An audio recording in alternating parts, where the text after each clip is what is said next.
Tervetuloa Inderes TV:n pariin. Solvers julkaisi tuossa aamulla H1-lukunsa ja mulla on niiden tiimoilta yhtiön toimitusjohtaja Juha Ehrnrooth haastattelussa. Morjesta. Morjesta. Kuvailisitko ihan omin sanoin ensin H1 tapahtumat ja myös ehkä toista kvartaalia?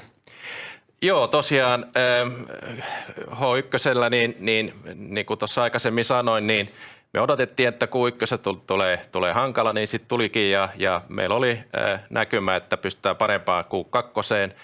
Se ei toteutunut ja se oli sen myötä sitten H1 kokonaisuutena oli pettymys meille. Tietenkin siihen mahtuu monenlaista. Solversilla on 29 yhtiötä ja sieltä löytyy hyviä suoriutujia, mutta tällä kertaa sitten ne joilla oli vaikeuksia, niin painoi liikaa. Kyllä. Puhuittekin tuossa vuoden alussa, että tilauskannassa on ollut ihan piristymisen merkkejä, niin tuossa kuitenkin Q2 liikevaihdon kehitys jäi vaisuksi, niin liittyykö ne juuri näihin tiettyihin ongelmayhtiöihin?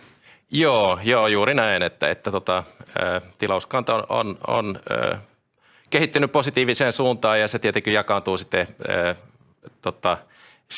eri yhtiöihin, että joillakin siellä tilauskanta kasvaa ja pitenee ja sitten toisilla oli sitten haasteita. Kyllä, ja nämä haasteet on tuohon eritoten Ruotsiin ja Ruotsin teollisuussektoriin liittynyt ja siihen toi tulosvaroituskin kesäkuussa liittynyt. Pystytkö vielä avaamaan niin kuin ehkä vähän yksityiskohtaisemmin, että mistä nämä ongelmat on johtunut? No ongelmat, kyllä ne käytännössä oli huono laskutusaste, oli se mikä sen huonon suorituksen teki ja miksi se oli huono, niin kilpailu Ruotsin markkinoilla, jotka palvelee teollisuutta, on kovaa ja sen myötä tässä ollaan. Kyllä. Kerroittekin lisäävänne toimenpiteitä kannattavuuden parantumiseksi, mutta miten mitkä nämä keinot on toisaalta kilpailutilannetta on vaikea ainakaan niin kuin lyhyellä aikavälillä muuttaa? Joo, kyllä ne kapasiteettipuolelle menee osin konttoriverkostoon liiketiloja, niitä pyritään käyttämään tehokkaammin. Me suljetaan muutama pientä konttoria. Me joudutaan tekemään henkilöstövähennyksiä ja sitten luonnollisesti kaikille Solvers-yhtiöille on tärkeää nyt säästää kustannuksia ja toimia järkevästi, mitä tulee investointeihin ja rekrytointeihin. Kyllä. Sovitte eilen muutoksista rahoitussopimukseen, niin pystyisitkö kuvaamaan vähän sitä, mitä saitte sovittua? Joo, tosiaan julkistettiin se eilen ja sen myötä meidän net debt EBITDA-taso pitää olla 3,5 alle ensi vuoden kesäkuussa. Ja tämähän oli seurausta. Meillähän oli waiveri nyt tämän vuoden kesäkuun tarkastusajankohdassa ja sen myötä käytiin tämä neuvottelu ja mielestäni me olemme päästy hyvään lopputulokseen. Kyllä. Sen suhteen. Miten pystytkö kommentoimaan, nousiko lainamarginaali tämän sopimuksen myötä? Ei olla avattu sitä numeroa, mutta kuten arvata sopii, niin silloin on tietty vaikutus. Kyllä.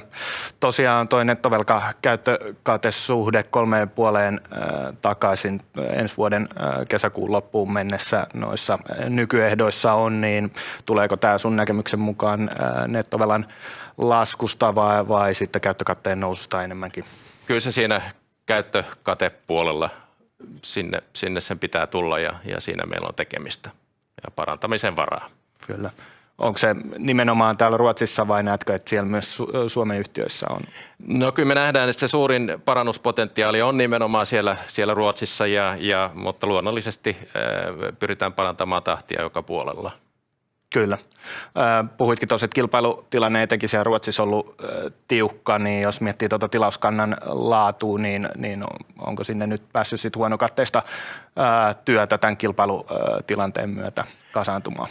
No siinä me ei nähdä suurta ongelmaa. Me kommentoitiin sitä, että me ei olla riittävästi pystytty viemään palkkakustannuksen nousua hintaan, että tietenkin, tai hintoihin tietenkin pyritään siellä parantamaan, mutta kyllä se varsinainen ongelma meillä on ollut se laskutusaste ja siihen nämä toimenpiteet nyt kohdistuvat. Onko näistä toimenpiteistä mitään lyhyellä aikavälillä kertaluontoisia kustannuksia odotettavissa? Siinä on luonnollisesti on kustannuksia, kun kertaluontoisia kustannuksia, kun joudutaan irtisanomaan ihmisiä ja sen takia se tulee näkymään sitten tässä syksyn myötä. Kyllä. Sitten positiivisempiin asioihin, inframarkkina on ollut vahva sekä Suomessa ja Ruotsissa, niin onko sun näkemyksen mukaan teidän tytäryhtiöt pystynyt täysimääräisesti hyötymään tästä markkinanvedosta? Kyllä me hyödytään niistä, joo. Siinä nimenomaan on hyvä työkuorma ja hyvä tilauskanta. Inframarkkina on luonteeltaan sellaista, että siellä on esimerkiksi tällaista julkista kilpailutusta, joka tekee sen, että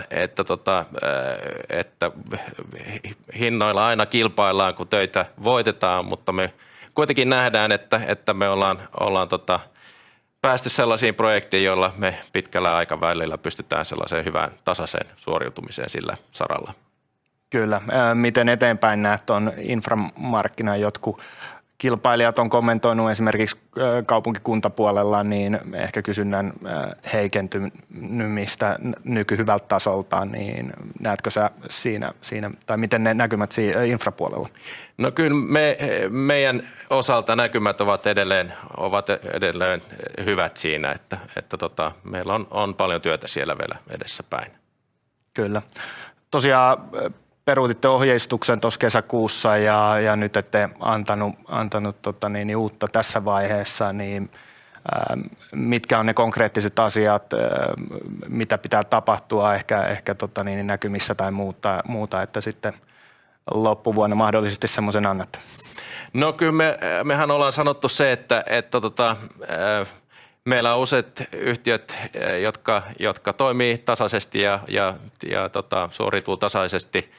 Meillä on niitä ongelmayhtiöitä ja se näkyvyys siihen, että missä ajassa saadaan ne käännettyä, niin se on yksi asia, mitä tekee tämän haasteen antaa just tässä kohtaa outlookia. Kyllä. Ehkä sitten vielä noista näkymistä yksi kysymys.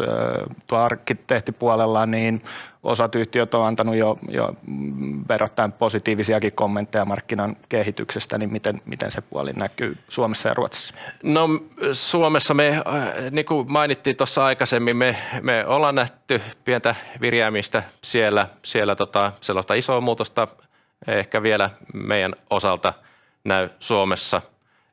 Mutta tosiaan positiiviseen suuntaan näyttää menevän tarjouskyselyt.